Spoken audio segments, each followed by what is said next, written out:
नमस्कार, स्वागत है आप सभी का प्रदेश के नंबर 1 और सबसे भरोसेमंद news channel India news Haryana पर। आपके साथ मैं हूं अतुल प्रताप सिंह। खास कार्यक्रम जनता जाने में चर्चा करेंगे नूंह में जारी तनाव की। ताजा अपडेट के मुताबिक नूंह हिंसा में अब तक 6 लोगों की मौत हुई है, 116 लोगों को गिरफ्तार किया गया है। वायरल वीडियो और सीसीटीवी फुटेज की जांच चल रही है। हिंसा की जांच के लिए एसआईटी का गठन भी कर दिया गया। मुख्यमंत्री ने साफ शब्दों में कहा कि दोषियों को किसी सूरत में बख्शेंगे नहीं, निर्दोष पर कोई कार्रवाई नहीं होगी और जो दोषी हैं सक्षम हुए उनसे नुकसान की भरपाई भी करवाई जाएगी। लेकिन इस हिंसा में सबसे चौंकाने वाली बात यह है कि हिंसा के दौरान देश विरोधी नारे भी लगे। इससे साफ हो गया कि किसी की सोची समझी प्लानिंग थी। इस हिंसा के पीछे कोई न कोई मास्टरमाइंड जरूर है जो भाईचारे में जहर घोलकर देश विरोधी ताकतों को हावी करना चाहता है।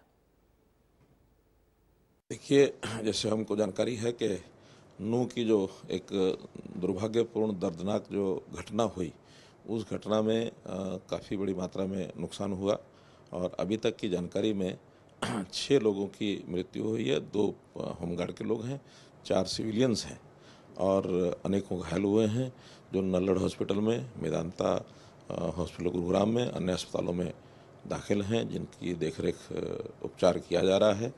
और पुलिस की जो 30 कंपनीज हरियाणा की और 20 अन्य कंपनी जो केंद्रीय सुरक्षा बलों की हमको मिली थी, जिनमें से 20 में से 3 हमने पलवल में, 2 गुरुग्राम में, 1 फरीदाबाद में और 14 जो कंपनीज हैं वो नूंह जिले में डिप्लॉय की गई हैं। और सब मिलकर के वहाँ एक जो षड्यंत्रकारी इस प्रकार से थे, जो दोषी लोग थे, उनको पकड़ा जा रहा है। उनके लिए सर्च ऑपरेशन भी किया गया है और जो लोग भागे हुए हैं उनको पकड़ने की कोशिश की जा रही है। अभी तक 116 लोग ये अरेस्ट हो चुके हैं, किसी को भी बख्शा नहीं जाएगा। हाँ, जो आम नागरिक हैं उनकी सुरक्षा करना ये हमारा दायित्व है। उस सुरक्षा के लिए हमारी जो सुरक्षा एजेंसीज हैं, हमारी पुलिस है, वो सतर्क है। बाकी हरियाणा में भी जो कोई छोटी मोटी घटनाएं हुई हैं वो सब कंट्रोल कर ली गई हैं, स्थिति सामान्य हो गई है। मेरी जनता से अपील भी है कि वो लोग शांति बनाए रखें और चूँकि आपसी तनाव में भाईचारा बिगड़ता है, भाईचारा बना करके रखने से ही अपने प्रदेश की खुशहाली है। तो किसी प्रकार की घटना को आगे न बढ़ने दें, ऐसा मैं जनता से अपील करता हूं। इसके पीछे किसका हाथ है, कैसे शुरू हुआ, इन सब बातों के ऊपर भी प्रोसेस चल रही है। उस सारी प्रोसेस में कोई भी दोषी है उसको बख्शा नहीं जाएगा। ये सारी योजना हमारी इसमें बनी है। आगे के लिए कुछ चीज़ें हमने जो और तय की हैं, उसमें एक ये तय किया है कि एक IRB की बटालियन नूंह जिले में ही स्थापित की जाएगी। जो अभी 2 बटालियन बौंडसी में है, उसमें से एक बटालियन नूंह जिले में, जगह हमने देख ली है लेकिन वो जगह बनने में थोड़ा समय लगेगा। उससे पहले किसी टेम्परेरी भवन में एक बटालियन में कितने लोग होंगे? 1000 लोग लगभग। तो 1000 लोगों की व्यवस्था वहाँ उसी जिले में कहीं ना कहीं, ताकि आवश्यकता पड़ने पर कभी भी उसका मानो उपयोग करना हो तो उपयोग किया जा सके। हमने एक एक्ट बना लिया है और उस एक्ट में ये पारित किया गया है कि कोई भी जो लॉस है, चाहे वो पब्लिक प्रॉपर्टी का होगा, चाहे किसी की प्राइवेट प्रॉपर्टी का होगा, ये ठीक है कि पब्लिक प्रॉपर्टी का तो सरकार ही सू करेगी, लेकिन प्राइवेट प्रॉपर्टी का उसको अपने आप सू करना पड़ता है। तो जिन्होंने नुकसान किया है वो इस बात के लायबल हैं कि उनसे वो भरपाई कराई जाए। तो हम उसका पूरा अपना जो सरकारी प्रॉपर्टी है उसका हम करेंगे, प्राइवेट प्रॉपर्टी वालों को भी उनको कहेंगे कि इसकी लायबिलिटी जिनके ऊपर है उनसे वसूल किया जाए। जहाँ तक मोनू मानेसर की बात है, मोनू मानेसर के खिलाफ जो पिछला केस FIR वो राजस्थान सरकार की है। राजस्थान सरकार को हमने कहा है कि जिस प्रकार की मदद उनको ढूंढने में हमारी चाहिए, मदद करेंगे, तैयार है मदद करने के लिए। अब वो चूँकि राजस्थान पुलिस उसको ढूंढ रही है, कहाँ है, कोई इनपुट्स हमारे पास अभी नहीं है, उनके पास है कि नहीं हम नहीं कह सकते। राजस्थान पुलिस उसके खिलाफ कार्रवाई करने के लिए स्वतंत्र है, हमारी मदद जितनी चाहिए उनको करेंगे। कल और आज में नूंह में शहर में किसी प्रकार की कोई अप्रिय घटना नहीं हुई है। कोई आगजनी की, कोई और तोड़फोड़ की, कोई हिंसा की वारदात वहाँ रिपोर्टेड नहीं है। इस संदर्भ में अब तक वहाँ पर 41 FIR दर्ज हो चुके हैं और 116 लोगों को अरेस्ट किया गया है। उस पूछताछ में आगे जिन लोगों का, जिन षड्यंत्रकारियों का, जिन और उपद्रवियों का नाम आएगा, उसके आधार पर आगामी कार्रवाई की जाएगी। केंद्र से हमें 20 कंपनियां जो हैं वो अर्धसैनिक बलों की प्राप्त हुई थी। उनमें से 3 कंपनी जो है वो पलवल भेजी गई है, 1 कंपनी फरीदाबाद में है और 2 कंपनी गुरुग्राम में है। बाकी 14 कंपनियां वो नूह में स्थित हैं। अलग अलग SITs बनाए जा रहे हैं और हर SIT को 7-8 केसेस दिए जाएंगे ताकि वो उनका गंभीरता से इन्वेस्टिगेशन कर सकें। कर्फ्यू में भी अगले समय के लिए ढील दी गई है ताकि लोग अपनी आवश्यकता अनुसार वस्तुएं, दवाई, दूध इत्यादि खरीद सकें और स्थिति पर लगातार निगरानी रखी जा रही है। स्थिति में लगातार सुधार हो रहा है, बहुत तेज़ी से सुधार हो रहा है। सोशल मीडिया पे विभिन्न प्रकार के जो अफवाह हैं उनको भी हम मॉनिटर कर रहे हैं और इस तरीके के जो लोग भड़काऊ भाषण या जो माहौल को ख़राब करने का प्रयास कर रहे हैं उस पर भी नज़र रखी जा रही है। मैं इसके अलावा ये भी कहना चाहूँगा कि हमारे कई अधिकारी नूह में और अन्य जगहों पर कैंप कर रहे हैं। ADG लॉ एंड ऑर्डर हैं, ADG साउथ रेंज हैं, IG लॉ एंड ऑर्डर हैं, DIG STF हैं, कई डिस्ट्रिक्ट SPs भी कुछ हमने बुलाए थे और वो सब लगातार अपने अपने क्षेत्रों में गश्त कर रहे हैं। लगातार जो है स्थिति पर निगरानी बनाए हुए हैं और जल्द से जल्द स्थिति को सामान्य किया जाएगा। किसी को भी कानून व्यवस्था अपने हाथ में लेने का कोई जो है इस तरीके का अवसर नहीं दिया जाएगा। उनके खिलाफ सख्त से सख्त कार्रवाई की जाएगी। सभी जगह हम लोगों ने सख्त हिदायत दी है। जैसे भी ये कॉल हुआ, इसके अलावा भी चूँकि इस तरह की घटना है उसकी प्रतिक्रिया होती है तो उसके बारे में लगातार हम जो है सचेत हैं और सबको, सभी डिस्ट्रिक्ट SPs को, कमिश्नर्स ऑफ पुलिस को, रेंज IGs को, ADGs को, DCPs को ये सख्त हिदायत है कि वो अपने अपने क्षेत्र में लगातार निगरानी रखें। जो संवेदनशील इलाके हैं उन पे पुलिस प्रेजेंस रखें और कोई भी उपद्रवकारी है या कोई भी शरारती तत्व है उसके खिलाफ सख्त। बहरहाल अब सवाल इस बात का है कि किसने भाईचारे को बिगाड़ने की कोशिश की, किसने जहर फैलाने का काम किया। खुद मुख्यमंत्री ने स्पष्ट कर दिया कि मुस्लिम समाज भी जो उपद्रवी हैं उनको चिन्हित करने के लिए सामने आए, उनका भी सहयोग हमें चाहिए। हिंदू समाज ही नहीं बल्कि मुसलमान समाज भी इसमें सहयोग करे, सरकार का, एजेंसीज का, जिनको अब जांच का जिम्मा दिया गया है। क्योंकि जो घटना घटित हुई है ये सिर्फ अचानक से घटित हुई घटना नहीं है, बल्कि इसमें स्पष्ट कर दिया गया कि पूरी सोची समझी प्लानिंग थी, साजिश रची गई और पूरे सलीके तरीके से रची गई। जिस तरीके से एक वीडियो सामने आता है मुन्नू मानेसर का और उसके बाद ये पूरी प्लानिंग कर दी जाती है, ये पहले से प्लानिंग भी थी, इस बात का भी कहीं ना कहीं से इनपुट मिल रहा और बकायदा टारगेट करके उस शोभा यात्रा को वहां पर हमलावरों ने हमला किया है। अब SIT अलग अलग एंगल से इसकी जांच करेगी। 116 लोगों की गिरफ्तारी हो चुकी है, लेकिन मास्टरमाइंड कौन है अभी फिलहाल ये जांच में सामने आना बाकी है। दूसरी तरफ सख्ती भी यहां पर दिखा दी है मुख्यमंत्री ने। सरकार ने स्पष्ट कर दिया कि जिन लोगों ने सिस्टम को खराब किया, जिन लोगों ने नुकसान पहुंचाया, भरपाई भी उनको ही करना पड़ेगा। कुछ ऐसा ही जैसे इसके पहले हमने उत्तर प्रदेश में देखा, वहां पर योगी आदित्यनाथ ने स्पष्ट कर दिया था कि जो भी बलवा करेगा, दंगा करेगा या इस तरीके से संपत्ति कब्जा करके, अर्जित करके लोगों को परेशान करेगा, उसकी भरपाई भी उसकी संपत्ति से ही कराई जाएगी। सरकार इसको लेकर पूरी तरह से स्पष्ट है। ठीक वैसा ही अब हरियाणा में भी, और अब जो साजिश करता है उन साजिशकर्ताओं के लिए भी एक सख्त संदेश दे दिया गया है कि आप अगर किसी भी हालत में ये सोचते हैं कि बच जाएंगे तो बचना मुश्किल होगा। ना सिर्फ आपसे भरपाई होगी बल्कि उसके साथ साथ सख्त एक्शन भी होगा। हमारे साथ कुछ खास मेहमान हैं, उनसे मैं आपको तारुफ कराता हूं। चर्चा में आगे बढ़ते हैं। रविंद्र गोयल हैं, VHP नेता, हमारे साथ, बहुत स्वागत है रविंद्र जी आपका। मुफ्ती वजाहत कासमी है, मुस्लिम नेता, हमारे साथ, बहुत स्वागत है मुफ्ती साहब आपका। हमारे सहयोगी विपिन, पॉलिटिकल एडिटर, वो भी मौजूद है, बहुत स्वागत है विपिन आपका भी। और देवेंद्र भी फरीदाबाद से हैं, देवेंद्र आपका भी बहुत स्वागत है। मेरे दोनों सहयोगी इस वक्त अलग अलग मुद्दों पर हमारे साथ चर्चा करेंगे। सबसे पहले विपिन, मैं आपसे जानना चाहता हूं कि जो सरकार ने स्पष्ट किया, एक ऐसा संदेश है जैसे उत्तर प्रदेश में है कि भाई दंगा या तो होना नहीं है, और अगर आपने कर दिया, अगर आपने इस तरीके का कोई भी हरकत की तो फिर भरपाई भी आपको ही करना है, और साजिश बड़े पैमाने पर रची गई थी, इसके भी इनपुट मिलने शुरू हो गए।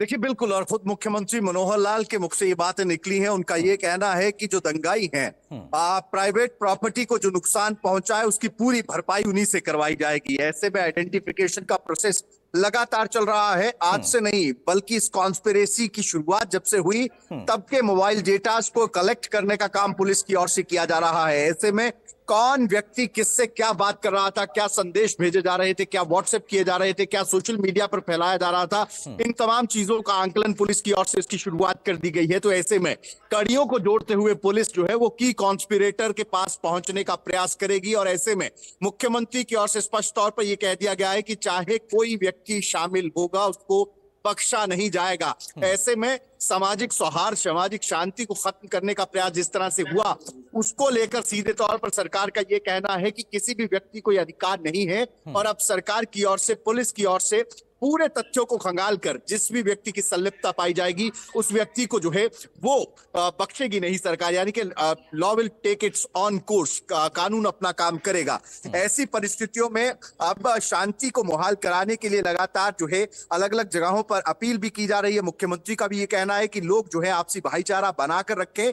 ऐसे में अब कहीं ना कहीं इन्वेस्टिगेशन की अगर बात करें तो जिस तरह से नूह को डिवाइड किया गया 2 सेक्टरों में, 2 आईपीएस की जिम्मेदारी, 800 पुलिस कर्मचारी जमीन पर उतरे हैं उन लोगों की तलाश करने में जिन्होंने भय पैदा किया, जिन्होंने इस पूरी षड्यंत्र की रचना करते हुए इस अटैक को कैरी आउट करने का काम किया। तो और अब कहीं ना कहीं जिस तरह से 90 अरेस्ट हुए हैं, ये वो लोग हैं जो कि टेलीफोनिकली मैसेज सोशल मीडिया के तहत जो है लगातार इस चीज को लेकर बरगलाने भड़काने का काम कर रहे थे। ऐसे में अब तमाम चीजें हैं, इन्वेस्टिगेशन लगातार आगे बढ़ रही है। देखना यही होगा कि और कितने चेहरे जो है इस फेरिस्ट में, इस जो बिल्कुल सही बात है विपिन accused की की जल्द से जल्द इस बात का खुलासा हो कि कौन से चेहरे हैं जो कि सामने तो नहीं थे लेकिन मास्टरमाइंड वहीं थे। रविंद्र गोयल साहब, सरकार ने सख्त संदेश दे दिया है। अब तो कम से कम वीएचपी के नेता, उनके कार्यकर्ता, आम लोग इस बात को समझें कि हां भाईचारा हमें बनाना है, जिसने बिगाड़ा है उस पर सरकार एक्शन लेगी।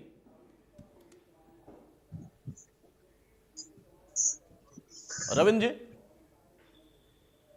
हाँ जी, सरकार ने सख्त संदेश दे दिया कि भाईचारा तो हमें बनाना है, समाज को ही बनाना है, लेकिन अब जिन लोगों ने गड़बड़ी की है वो एक्शन के लिए तैयार रहे और भरपाई के लिए भी तैयार रहे।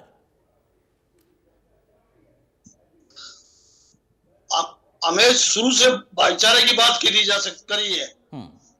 कभी उन्होंने भाईचारा निभाया है? भाई भाई तो हम करते हैं, वो तो चारा है। इन्होंने मेवात के अंदर जलियांवाला बाग बना दिया था। हेलो, बोलिए बोलिए गोयल साहब, आपकी आवाज आ रही है, बोलिए। हाँ, मेवात के अंदर जलियांवाला बाग बना दिया था। ये तो हमारे कार्यकर्ता थे जो आगे हट गए। नहीं, दूसरा जलियांवाला बाग होता है। ये सोची समझी साजिश है। 5 पुलिस वाले बैठे थे, उनको मना किया, उनको कहा भी आप मत जाओ, बोले जी आप खुद लड़ो। इसके पीछे बहुत बड़ी साजिश की बू आ रही है। एसपी साहब 2 दिन पहले छुट्टी पर जा रहे हैं। इतना बड़ी वो आनी है, धार्मिक यात्रा आनी है, ऐसी जगह आनी है, वहां पर आकर के एसपी छुट्टी पर जा रहा है।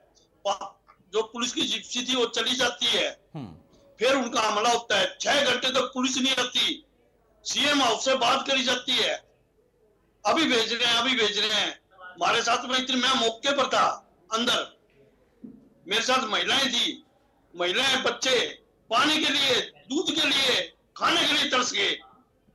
अंदर आने को हमें रास्ता ही बंद कर दिया गया।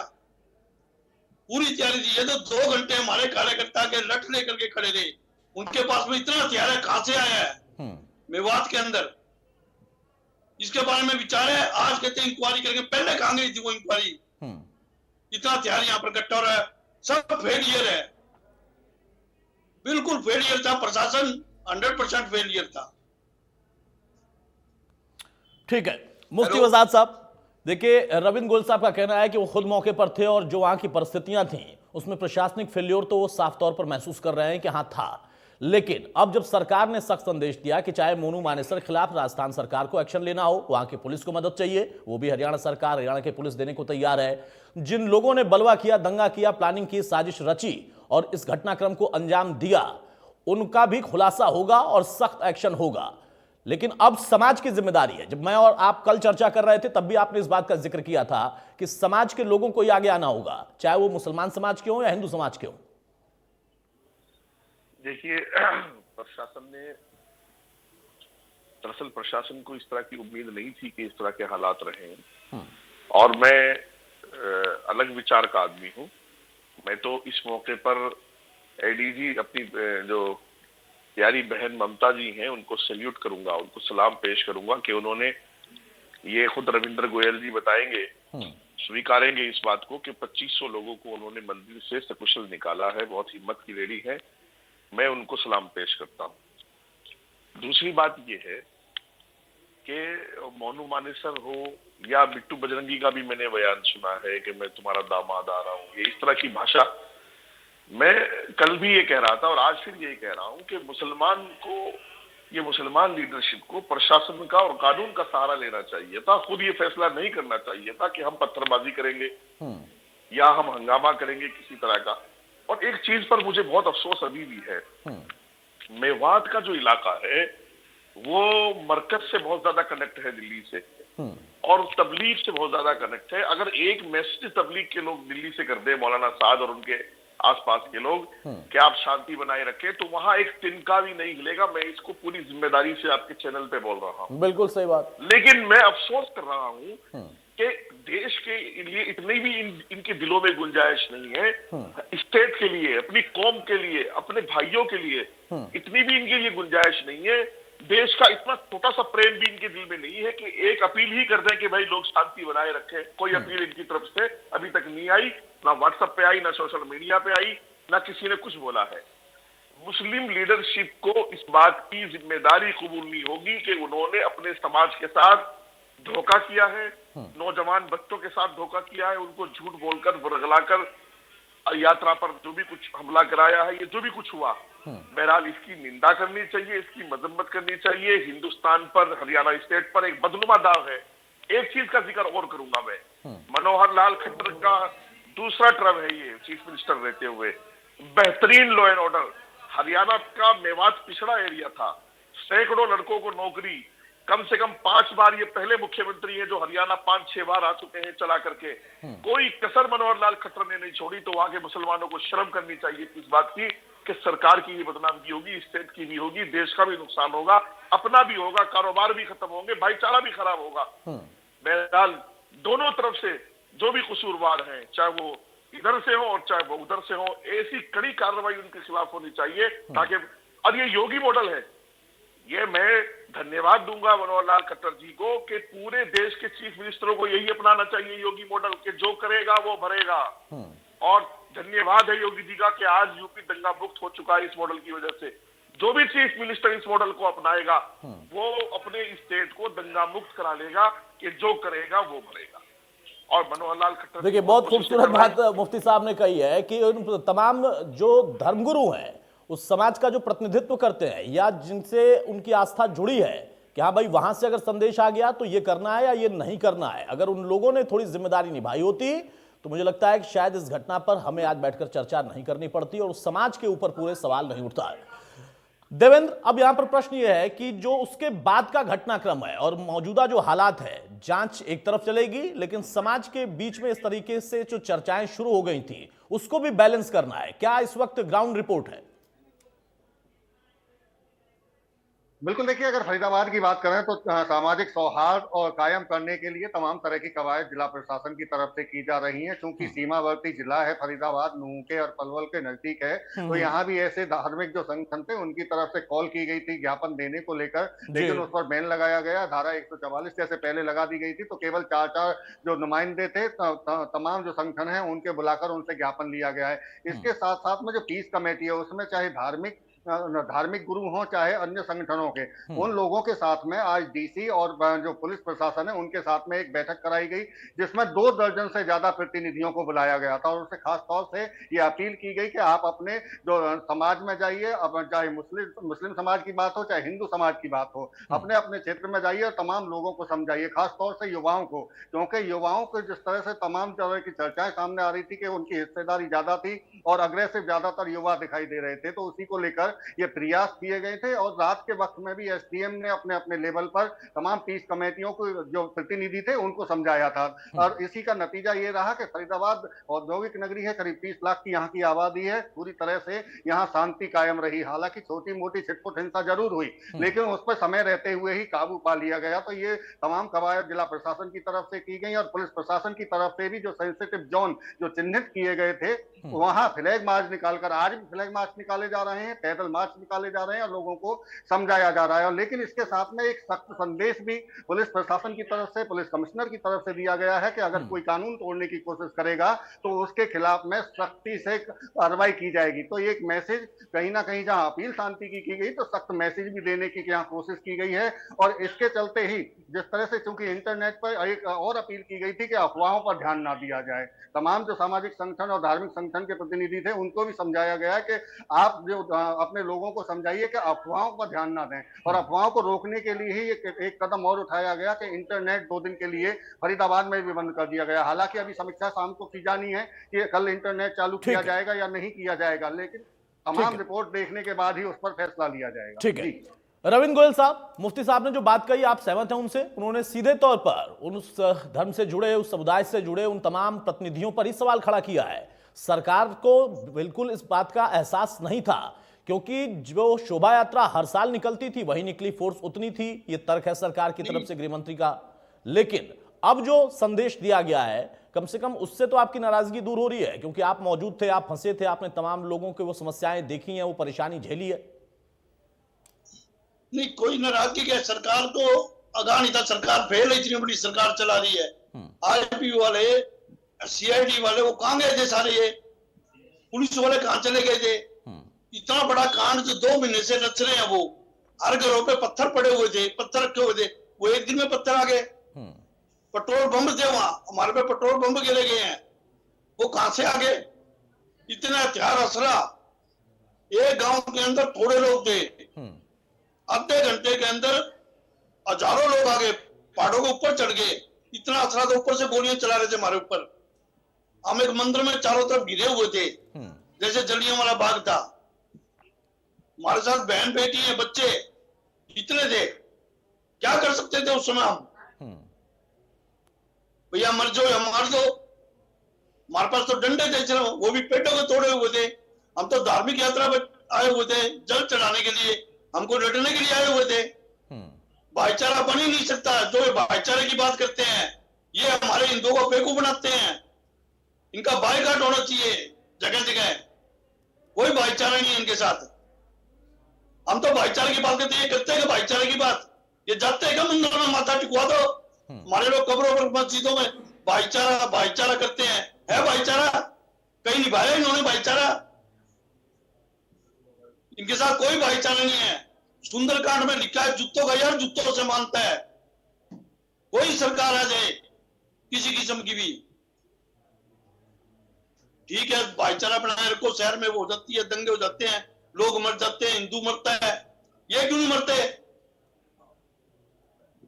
हमारा हिंदू मरता है, कहता भाईचारा बनाए रखो, भाईचारा बनाए रखो।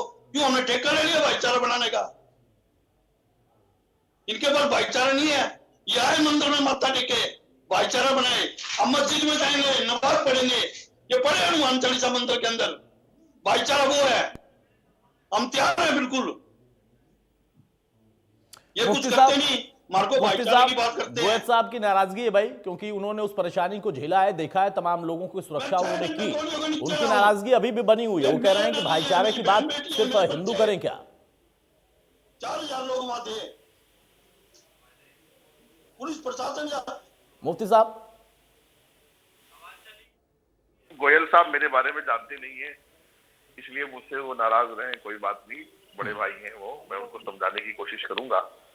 मैं हमेशा से सही पक्ष रखने की कोशिश करता हूं। मैंने कल भी आपके टीवी चैनल पर कहा था और आज भी मैं कह रहा हूं कि मुस्लिम लीडरशिप को आगे आकर अपने लोगों को रोकना चाहिए था। लेकिन वही रविंद्र गोयल जैसे मेरे जो बड़े भाई हैं, इनकी भी जिम्मेदारी बनती है कि जब आप किसी को ये कह के जाओगे कि मैं तुम्हारा दामाद तुम्हारे घर आ रहा हूं, तो वो तुम्हारा स्वागत वाकई फूलों से नहीं करेगा, ये भी सोच लीजिए आप। वही सोशल मीडिया पर जितनी भी बकवास हो रही थी, चाहे वो मोनू की तरफ से, चाहे वो बिट्टू की तरफ से, मुसलमानों को उसके लिए कानून का, प्रशासन का सहारा लेना चाहिए था। और आपको मैंने कल याद दिलाया था कि एक विधायक ने 4-6 महीने पहले विधानसभा में कह दिया था, मामन खान, मामन खान ने, कि मोनो मानेसर आएगा तो उसकी प्यास से फोड़ेंगे। तो जाहिर सी बात है ये वही रिएक्शन भी था। तो ये तैयारी तो मैं कहूंगा कि 6 महीने पुरानी थी, यानी पहले से ही जब नासिर और जुनैद के मर्डर की बात आई थी तभी से मेवातियों ने तय कर लिया था कि मोनू ये उसकी टीम का कोई आदमी इधर आएगा तो उपद्रव होगा। और ये प्रशासन को भी पता था ये, लेकिन प्रशासन को ये अंदाजा बिल्कुल नहीं था कि इस यात्रा पर पथराव होगा और उस यात्रा के ऐसे हालात होंगे।